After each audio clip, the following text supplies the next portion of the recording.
Nobody will ever feel sorry for the recipient of $63 million, but Julius Randle deserves some compassion for being the recipient of something else from the Knicks, an insulting introduction. For those who don't remember, the Knicks essentially apologized to their fans for signing Randle. They had all but promised superstars with their cap space in 2019, trading Kristaps Porzingis for the allure of Kevin Durant.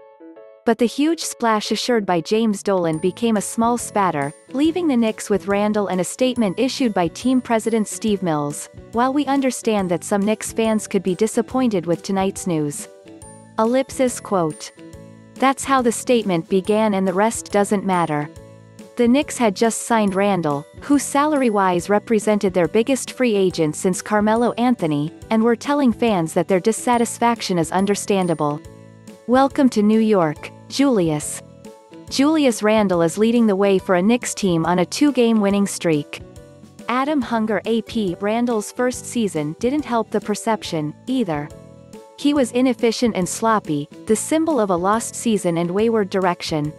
Scapegoating the scapegoat was easy, especially since Randle had a history of losing in the NBA. When the pandemic hit, he played the most minutes on a team that disappointed by any objective measure.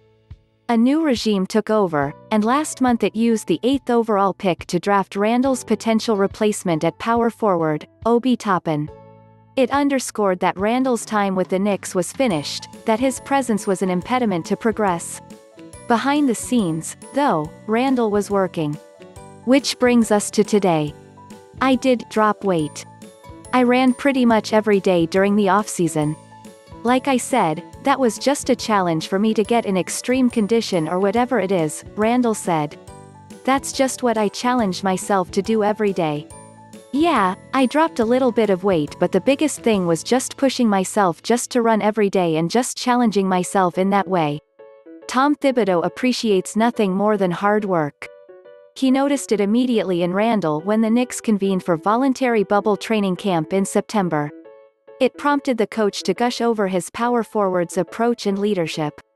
Now, with Toppin injured, Randle is running the offense and averaging 24.8 points, 10.5 rebounds and 7.5 assists. He's also logging nearly 38 minutes per game, which speaks to the offseason conditioning.